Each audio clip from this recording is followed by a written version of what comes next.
Que bom que você chegou até esse vídeo, porque se você assistiu os outros 6 vídeos que a gente gravou aqui, a gente falou sobre a parte ruim, que é quando você tem que declarar imposto de renda com cripto, quanto que você tem que pagar, como é que você faz esse pagamento, mas existe o lado bom de tudo isso. Em alguns casos, você pode legalmente não pagar imposto ou reduzir bastante o quanto você deveria pagar de imposto de renda pelas suas operações. Lembrando que nos últimos conteúdos que a gente publicou aqui, tem uma playlist para você, inclusive tem um material que você pode acessar gratuitamente, o link está aqui na descrição. A gente trouxe para você aqui, junto com o Guilherme da Fiscal Cripto, todos os conteúdos que explicam para você como é que funciona esse negócio. Lembrando que existem casos em que você tem que pagar, existem casos que você não tem que pagar, e existem muitas regras. E esse é o ponto que a gente vai explorar nessa aula. O lado ruim da receita, do imposto de renda com cripto, é que tem muita regra. O lado bom também é que tem muita regra, porque você pode explorar algumas brechas que estão dentro da legalidade. Ou seja, existem situações que você pode aproveitar para você aqui, para eventualmente pagar menos imposto ou não pagar imposto nas suas operações. Então, a gente vai entrar nesse tipo de conteúdo agora. E aí, se você tiver algum tipo de dúvida, comentário, fique super à vontade para mandar aqui embaixo no vídeo também, para que a gente possa estimular essa conversa. Então, vamos lá, Gui. Maravilha, Vini. Não, e inclusive até, né, eu costumo chamar essa escolha do investidor de arbitragem tributária, ou seja, ele poder fazer uma escolha, né, uma arbitragem de onde é melhor realizar determinado tipo de operação com a intenção de pagar menos imposto. E isso não é errado, porque isso está dentro da regra permitida, dentro da lei. Então, tudo que a gente for falar aqui são estratégias que o investidor pode seguir e ele vai estar 100% em compliance com a regra da Receita, tá?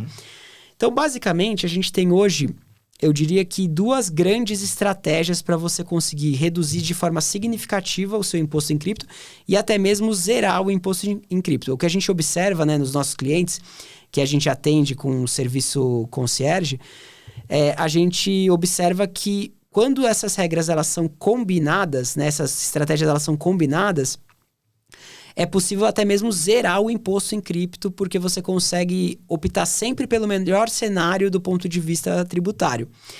Então, qual que é a primeira estratégia? A primeira estratégia é você realizar o que é chamado de colheita de prejuízos sempre que der, sempre que tiver uma oportunidade. Então, o que quer dizer isso? Lembra que na corretora estrangeira, como a gente falou nas outras aulas, é possível compensar prejuízos. E esses prejuízos, eles não têm data para acontecer, né, para acabar, vamos dizer assim, essa compensação.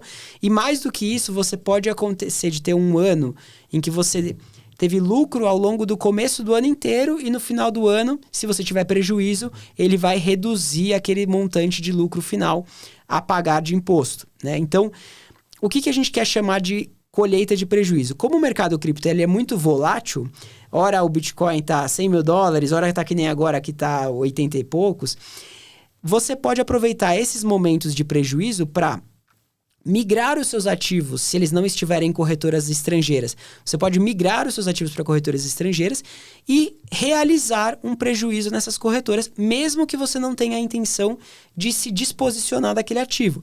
Então, como você pode fazer? Você pode migrar para a corretora estrangeira o ativo e simplesmente realizar uma venda e uma compra desse ativo, isso já caracteriza uma realização desse prejuízo.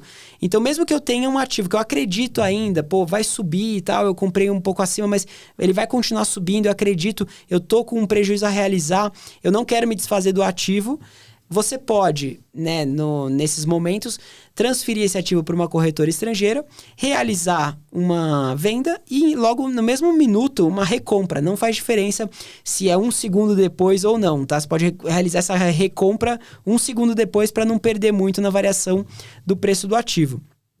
Então, ao fazer isso, qual que é o impacto que você tem? Aquele lucro, aquele prejuízo que seria a realizar, ele passa a ser prejuízo realizado. E prejuízo realizado, ele compensa todos os lucros realizados que você teve na corretora estrangeira também. Então, a ideia dessa estratégia é você ir ao longo do tempo fazendo uma espécie de colheita mesmo, ou seja, pegando aquele prejuízo que estava para ser realizado e realizar e guardar isso em seu benefício. Porque se eventualmente, vamos dizer que o mercado dispara e você, no final do ano, você foi realizando um monte de prejuízo, no final do ano você quer realizar um baita lucro, você vai ter um monte de prejuízo acumulado que você pode abater daquele seu valor. E mais ainda, se você que pretende se desfazer de uma cripto e essa cripto está com prejuízo, não faz sentido de se desfazer dessa cripto numa corretora nacional. Porque na corretora nacional, esse prejuízo ele não vai servir para nada, ele não vai poder ser reaproveitado e você vai perder aquele valor.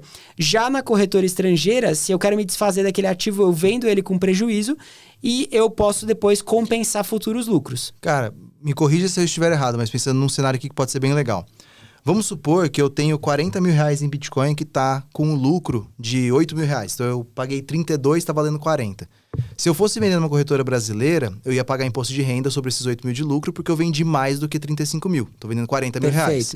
Agora, vamos supor que eu tenho esse Bitcoin, eu mando ele para a corretora estrangeira e eu tinha lá uma altcoin que eu comprei por 10 mil e está valendo 2. Então eu tive 8 mil de prejuízo. Ambos não realizados.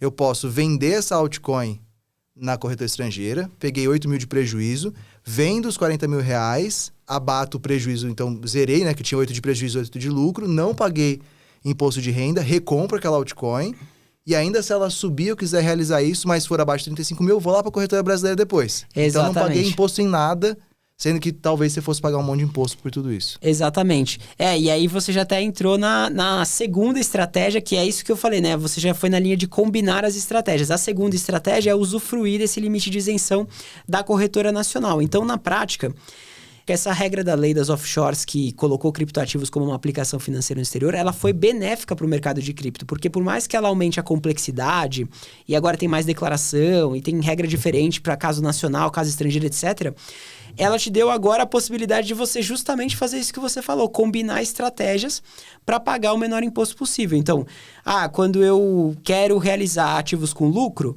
realizo abaixo de 35 mil na corretora nacional. Precisa ser acima de 35 mil. Então, eu prefiro realizar na estrangeira, porque daí na estrangeira eu posso fazer a colheita de prejuízo das outras criptos que eu tenho e abater esse prejuízo, né, compensar esse prejuízo do lucro que eu tiver naquele lucro que eu quis realizar. Então, justamente você poder escolher como fazer em cada cenário é que foi o benefício da lei das offshores. O que é interessante é que essa lei ela não foi criada para criptoativos, ela foi criada para investimentos no exterior.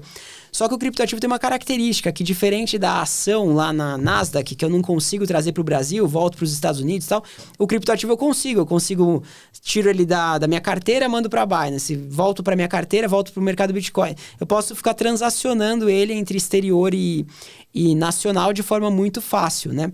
Então, justamente usar do limite de isenção na corretora nacional e da possibilidade de compensação de prejuízos na corretora estrangeira é a combinação das melhores estratégias para você acabar pagando o menor imposto possível ou até mesmo não pagar imposto, como foi o exemplo que você deu. Legal. Tem mais outros caminhos? Tem até outros caminhos que são muito mais complexos, que às vezes costumam aparecer como opções também. Eu, particularmente, não sou tão a favor pela complexidade e risco assumido. O principal deles é o empréstimo, né? Então, você fazer, por exemplo, ao invés de você realizar uma venda de um criptoativo, eu preciso de dinheiro, eu preciso sacar o valor que está investido em bitcoins. Ao invés de realizar esse valor a mercado, vender meus bitcoins, etc., eu posso colocar esses bitcoins como um colateral de um empréstimo e tomar um empréstimo de USDT, por exemplo. E vender na hora porque você ficou a custo... E vender na hora, lucro, daí né? não tem lucro, não tem imposto. Aí quando eu usei o dinheiro, etc., eu ainda fico com meus bitcoins presos lá nesse colateral. Então qual que é o risco que eu estou correndo? O risco é de volatilidade do mercado. Se o preço do bitcoin cair, eu posso ser liquidado naquele meu ativo, né? E ser uma venda forçada que eu não queria ter feito. Mas, se o Bitcoin sobe, por exemplo, eu posso pagar eu posso até tirar parte dos Bitcoins que estão em garantia, né? E eu posso, depois, quando eu usei o dinheiro, eu posso devolver lá para quitar esse empréstimo. Entendi. Eu, particularmente, não gosto muito dessa estratégia porque ela assume um risco de mercado, um risco direcional de mercado, entendeu? Eu prefiro uma estratégia um pouco mais conservadora, que é usar as regras tributárias diferentes aí entre nacional e exterior para acabar não pagando imposto em cripto, entendeu? E esses dois casos que você mostrou agora eles estão 100% dentro da lei. 100% dentro da lei e, inclusive, você não está fazendo nada de errado. Você está seguindo exatamente o que está na regra. E aí, inclusive, para você que está aqui comigo assistindo o vídeo, se você não sabe quais são as regras, elas foram faladas nos vídeos anteriores. Então, volta lá, porque, inclusive, essa questão de você identificar Se a corretora que você está usando é brasileira ou estrangeira, isso depende de algumas questões que a gente discutiu em algumas aulas anteriores. Então, por isso que a gente quis fazer essa série como, né, uma sequência mesmo, que vai se encadeando. Tem muitos conteúdos bacanas aqui. Se você quiser baixar o material completo, tem o link na descrição, é gratuito, você só se cadastra lá e recebe.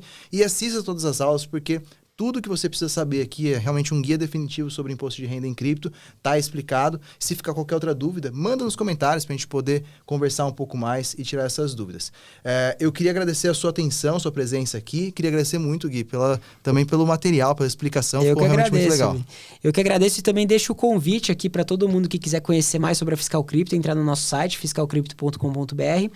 A gente tem 2 serviços, né? Um serviço de licenciamento de software, onde você pode fazer por conta própria a sua declaração e nosso software te auxilia nisso.